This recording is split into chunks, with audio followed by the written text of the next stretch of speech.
কেমনটা লাগে মোবাইলটা খুললেই খালি মুকেশ আম্বানির বিয়া। আরে এই রিল বন্ধ হয় না কেন? একটার পর একটা রিল চলতেই আছে। Hello Mukesh Ambani, stop it right now.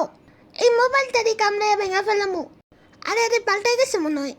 আরে আরে এটা তো মুকেশ আম্বানির বিয়া। আরে কেমনটা লাগে? ওই আব্বা এটা বন্ধ করো তো। একটু পর পর খালি মুকেশ আম্বানির বিয়া, মুকেশ আম্বানির বিয়া। আমার মাথাটা নষ্ট করে ফেলেছে, কিন্তু আমি কিন্তু এখন অজ্ঞান হয়ে যাবো। আরে গরু, এটা মুখোশ আম্বানি না, এটা হইতেছে মুকেশ আম্বানি, মুকেশ। আর গরু, ওনার বিয়ে তো হয়ে গেছে, ওনার ছেলের বিয়ে নিয়ে এগুলো হইতেছে, বুঝছস? জারি বিয়োগ আমার একটা খাবার দেয় নাই, আমি দেয় না কি করবো? হ্যাঁ আরে ওই তুইও মুকেশ আম্বানির বিয়ের ভিডিও দেখাস? হ্যাঁ তোর একটা কামড় দিব। আরে চাইতে আসুস কেন কুলফি? এমন করে না। চেতবো না তো কি করব? আমাদের দেশের কত খারাপ অবস্থা। গত 4 দিনে কত কত বড় ভাইয়া পুরা মারা গেছে জানো। আমরা এগুলা নিয়ে কথা না বইলা খালি মুকেশ আম্বানির মুখোশ দেখতেছি। তাদেরও তো পরিবার ছিল, কিন্তু তারা আর বাসায় যেতে পারে নাই। চিন্তা করো তাদের পরিবার কত কষ্টে আছে।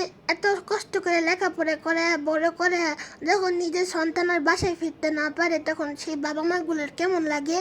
আমি দোয়া করি যেন সবাই সুস্থ থাকে, ভালো থাকে, আর খুব তাড়াতাড়ি যেন আমরা এই বিপদ থেকে রক্ষা পাই।